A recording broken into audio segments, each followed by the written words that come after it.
ቀን እስከ ማታ የልደት ፎቶቿን ሳነሳት ነበር። ጠዋት መርዶ አረዱኝ። ወንደሰን በጋሻው። በፎቶግራፍ ስራዎች ካፈራዋቸው ወዳጆቼ መካከል የቀኝ እጄ የምላት እህቴ ቀነኒ አዱኛ መካሬ ጓደኛዬ የክፉ ቀን ወዳጄ ነበረች። ትላንት መጋቢት 1 2017 ከቀኑ 10 ሰዓት ጀምሮ እነዚህን የልደት ፎቶች ሳነሳት ነበር። ማታ 1 ሰዓት በሰላም ተለያይተን ዛሬ ጠዋት መጋቢት 2 2017 ጠዋት ማረፏን አረዱኝ። አንዱ አለም እውነት እሷን ገሏት ከሆነ አንዱ አለምን ኦሮሞ ነው መጀመሪያ የሚነሳበት። ይሄ ግልጽ ነው። እኔ እንደውም የጀምረው መጀመሪያ ግን ውሸት ነው አይደለም፣ አይሆንም። ግን እውነቱን እግዚአብሔር ያውጣልን። ስለዚህ እኔ እንደዛ የሚያደርግም ልጅም አይደለም። ታርጌት የሆነ ነገር ነው። ግን እኛ እሱ እንደዚህ ምን ይሁን ብሎ ገና ብቅ እያለ ያለ አርቲስት፣ ገና ፌመስ እየሆነ ያለ አርቲስት፣ ገና ብዙ ስራ ከኋላ እየመጣበት ያለ አርቲስት፣ ወጣት ያልጠገበ ገና።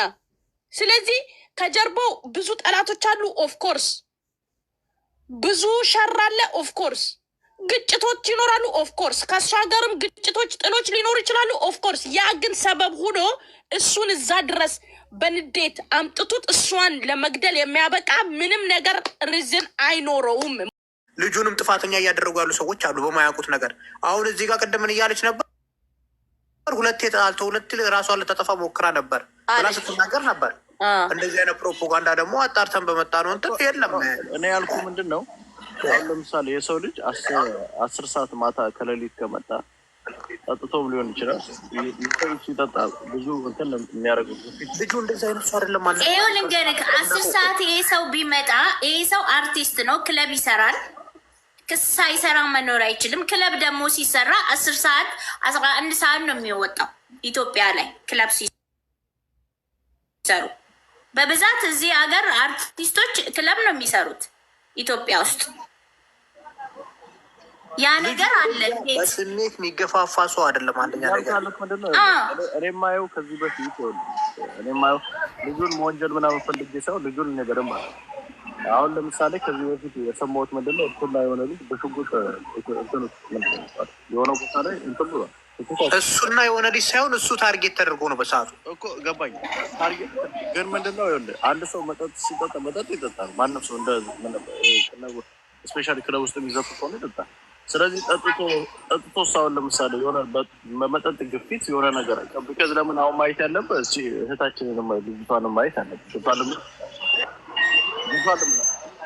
ተነሳስቶ አርጎስ ምንም የሚታወቅ ነገር የለም ለማለት እንጂ ሌዛት ይኸውልህ፣ አንደኛ ነገር የሰው ልጅ ሆነ አብረው የኖረ ሰው የሚያደርገውን ነገር ስታይ አንተም በአንተ አሁን ትጠጣለህ። አንተ ለምሳሌ ጠጥተህ እንደዚህ አይነት ጭካኔ ሰው ላይ መፈጸም ትንሽ ከበድ የሚል ነገር። እንደገና ደግሞ ሪስፖንሲቢሊቲ ያለው አርቲስት ነው፣ ህይወት አለው፣ ኑሮ አለው። ይሄ ደግሞ ገና ወደ ላይ እየመጣ ያለ አርቲስት ነው። ብዙ ነገር የሚጠብቀውን አሁን ኦሮምኛ ዘፈኖቹን ብሰማ በትክክል አሉ። ብቻውን የሆነ ፓርት ላይ ዋኑ ፊት ልልክልህ ይችላሉ። ሌላ ጊዜ በቃ የሆነ የሚነካኩን ነገር ሊኖሩ ይችላሉ። ለምን አርት ነው። በአርት ውስጥ የሚጠቀማቸው ቃላት ሊኖሩ ይችላሉ። ገባ? ይሄ ሊፈራ ይችላል። አሁን ደግሞ ባለው ነገር ላይ ምን እየሰራ ነው የሚለውን ነገር ተፈርቶም ሊሆን ይችላል። ለምን ታርጌት ሊደረግ ይችላል። ገባ? እሱ ደግሞ ተገፋፍቶ በእንደዚህ አይነት መንገድ ከአላማው ሊያሰናክሉት ይችላሉ ሰዎች። እንደዚህ በስሜት ተገፋፍቶ እሷን ከ5ኛ ላይ ወርውሮ ለብሷን ምናምን ላይ ያጠፋ ምናምን።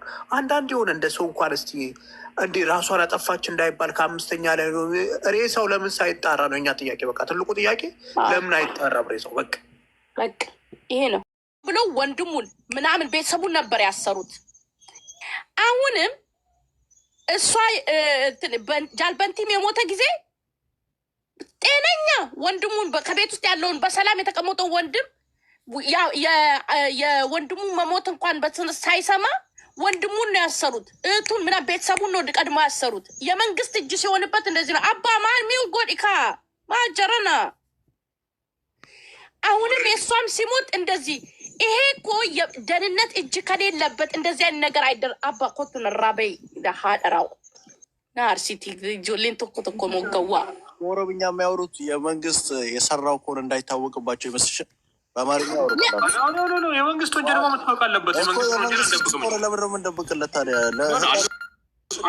በኦሮምኛ አንደብቅም እያልን እኮ ነው። አይደለም ኖ አንድ ይወል እሱ አሁን በኦሮመኛ ነው በደንብ ማስረዳት የምትችለው፣ በአማርኛ አትችልም። ይሄ ደግሞ የኦሮሞ ቤት ነው፣ መብት አላት። የአርቲስት አንዷለም ጎሳ እንደሚወራው ልጅቷ ራሷን አጥፍታ አይመስልንም። ግን ለዚች ልጅ ህልፈት በቀጥታም ሆነ በተዘዋዋሪም ተጠያቂው እሱ እንደሆነ ቤትም ውስጥ የሚኖሩትም አብረው በመሆናቸው ሚስትህ እንደሆነች ታዲያ ምን አድርጋት ነው? ምን ቢበድላት ነው ራሷን እስከ ማጥፋት ድረስ የደረሰችው? በማለት ብዙ ሰዎችን አነጋጋሪ አድርጓል። አንዳንዴ አንድ ሰውም ዝም ብሎ ከሌሊቱ 9 ሰዓት ላይ ከእንቅልፉ ተነስቶ እንዴት ራሱን ከ5ኛ ፎቅ ሊወረውር ይችላል? በማለት ብዙ ሰዎችም አነጋጋሪ ውስጥ ገብተዋል። ይቺ ልጅ ከ5ኛ ፎቅ ራሷን ወርውራ ጠፋች ነው የተባለው። ነገር ግን የሆነ ሰው ገፍትሯት ላለመሆኑ ራሱ ማረጋገጫ እንደሌለና እንደዚሁም ደግሞ ከሚኒሊክ ሬሳ ሳጥን እንግዲህ ሲወጣ አይተናል። ምክንያቱም እንዴት ምርመራ ሳይደረግ እንዴት በአስቸኳይ ሬሳ ሊወጣ ይችላል የሚል ደግሞ ብዙዎቹም አነጋጋሪ አድርጓል። እንግዲህ ያው በጣም እሱም ታዋቂ እጅግ በጣም ጎበዝ ድምፃዊ እንደሆነና በአሁኑ ሰዓት ደግሞ ብርቅዬ እና ብቅ ካሉት ድምፃዊዎች ከሀጫሉ ቀጥሎ እሱ ነው በማለት ዘፋኝ እንደሆነም ነው የሚናገሩት። እንግዲህ ዛሬ የሚወዳት የሚያከብራት ሚስቱን ከፎቅ ከ5ኛ ፎቅ ተወርውራ ራሷን አጥፍታለች ነው የተባለው። አንዳንዶቹ ደግሞ እሱ እንትን ነበር ክለብ ነበረ ስራ ነበረው እና ከዛ ሲመለስ ነው እንግዲህ ይሄ ነገር የተከሰተው የሚሉም አነጋጋሪዎች ብዙዎች እየወጡ ይገኛሉ። እንግዲህ ፖሊስ መረጃዎችን ሰብስቦ እስኪ ወደኛ እስኪያደርስ ድረስ አብረን ያለውን ነገር እንቆያለን ማለት ነው።